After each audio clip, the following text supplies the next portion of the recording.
In this video, I want to take a look at an update to a PlayStation 5 game in The Lord of the Rings Golem. We got a teaser trailer for that, and that's due out for next-gen consoles and PC in 2021. We'll talk a little bit about that. Gamescom is right around the corner, kicking off this Thursday, August 27th. We've got an update on that and what to expect, and SuperData has some very interesting information on Ghost of Tsushima. If you're unaware, the game is absolutely killing it from a sales standpoint, but let's put it in perspective a little bit at the end of this video. Alright, first of all, Daedalic Entertainment has released a teaser trailer for stealth action game The Lord of the Rings Golem. IGN also published a preview with new details on the project, which is mainly made up of stealth action and narrative decision-making parts, noting the game mixes stealth with a vertical climbing parkour. Lead designer Martin Wilkes told IGN, "If you want to reference, you might think of it as something similar to Prince of Persia. It's mostly a non-combat game, but Golem will be able to stealthily take out enemies. However, this will not be easy and always comes with big risks. We want players to carefully weigh these encounters. After all, Golem's strengths lie in cunning, not combat. While he will not use weapons, he will be able to distract enemies with throwable items such as profit from the abilities of special allies and use the environment to his advantage, according to lead narrative designer Tillman Shainen. Those special abilities are familiar characters that for the most part will play similar roles in the story, but in some cases very significant. There's going to be a lot of decision making in the game as well, so don't expect something that is super action heavy. I think when this game was announced, I don't think that was the general consensus that people were expecting this game to be action heavy, but do expect something stealth oriented with a hint of action that you can, utilize special abilities to take out enemies. However, it is going to be very emphasized with its stealth gameplay as well as its narrative choice driven aspects, and I find that could be something interesting in a game like this. I want something that accentuates the elements that are present in the game, and it wouldn't make sense if this was an action heavy game. I mean, think about who you're playing as. Would it really make sense if this was an open world action adventure title like Shadow of Mordor or something like that? Absolutely not. But what this is could be relatively good, and I do think it's a game that a lot of people are going to have inherent interest in. The game is due out at this point for PlayStation 5, Series X, and PC in 2021, so exclusively a next generation title. We'll see how things shake out because this time period right now is very fluid. Everything's getting delayed, and at this point it's not really something you can get all too upset about with developers delaying their game. I mean, this is an unprecedented situation that developers have never experienced in their lifetime, so if they need some time to make their games, I mean, look at Suicide Squad Kill the Justice League. That game's not going to be out until 2022, which is kind of insane to think about with how long Rocksteady has been at the work on that game.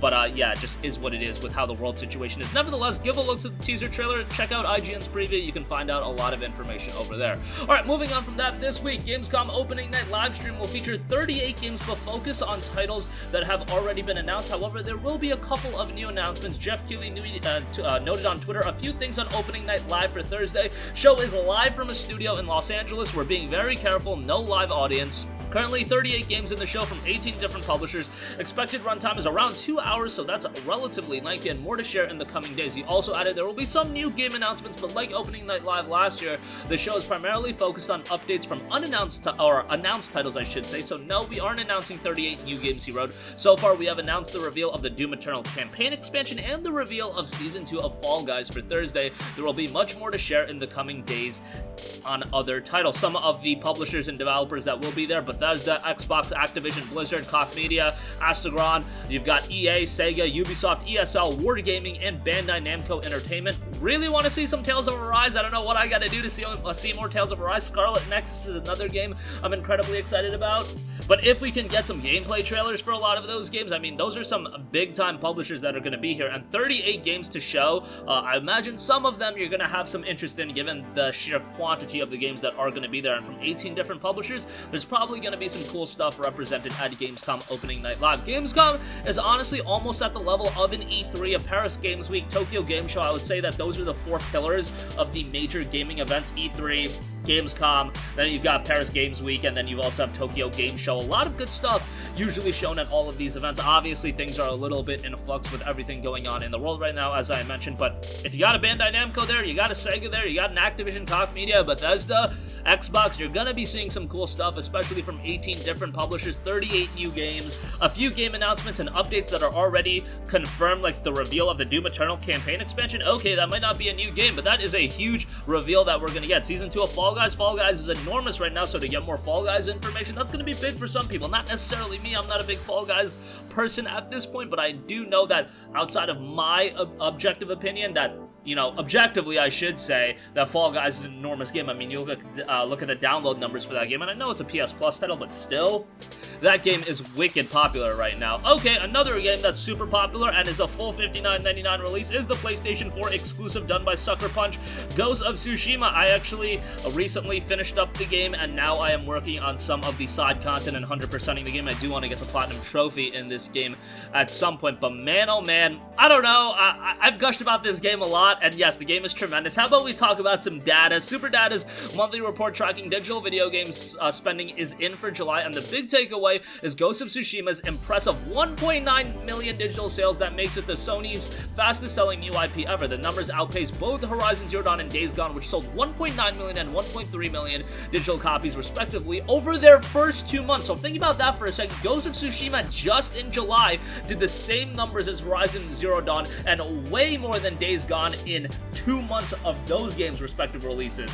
The game is doing incredibly well, and I really feel like it has elevated Sucker Punch into a status of being revered as one of the elite game studios in all of gaming. Screw that Metacritic score. I know, I respect all of those critics, but that 83 on Metacritic, I literally just can't understand when I compare what other games have gone, and an 83, relatively speaking, I don't know, dude. Ghost of Tsushima, to me, arguably, I mean, I don't know for a fact if it's my favorite PlayStation 4 exclusive this generation, but man, oh man, recency bias has me saying, yeah, it is. I thought the game was incredible. I thought the ending was so freaking poetic. I thought the ending was done so well, and I really do believe that there's going to be subsequent titles, whether they do single-player expansions, whether they do a full-on sequel. I do think at some point there is a full-on sequel that's going to happen, because there is so much to tell with the Jin Sakai's story, and really, if you assess the overall narrative arc of Ghost of Tsushima, you're really only getting started in Ghost of Tsushima. I don't want to get into any spoilers, but there is so much of the story that is still to be told. There is still a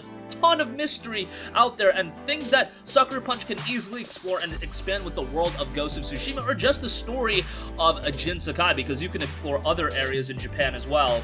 But again, at this point now, I'm probably heading into spoiler territory. The game is just incredible. If you have yet to play it, go check it out. Of course, we've got Ghost of Tsushima Legends coming out later this year. A free update including multiplayer, cooperative play, 2-player story missions as well. That is just crazy to me, all the things they're doing with Ghost of Tsushima. A lot of credit has to be given to the guys over at Sucker Punch, especially when you compare what other publishers and developers have been doing.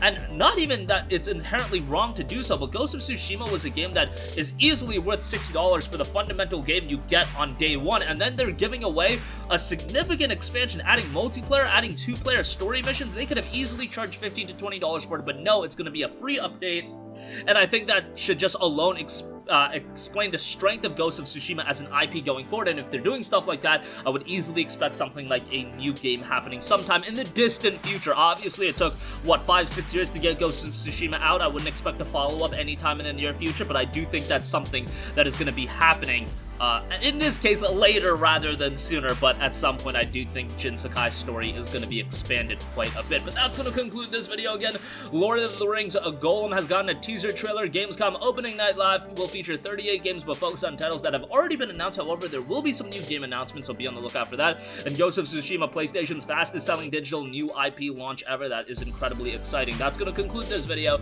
Sound off with all of your thoughts in the comment section down below. Thank you for watching, and goodbye.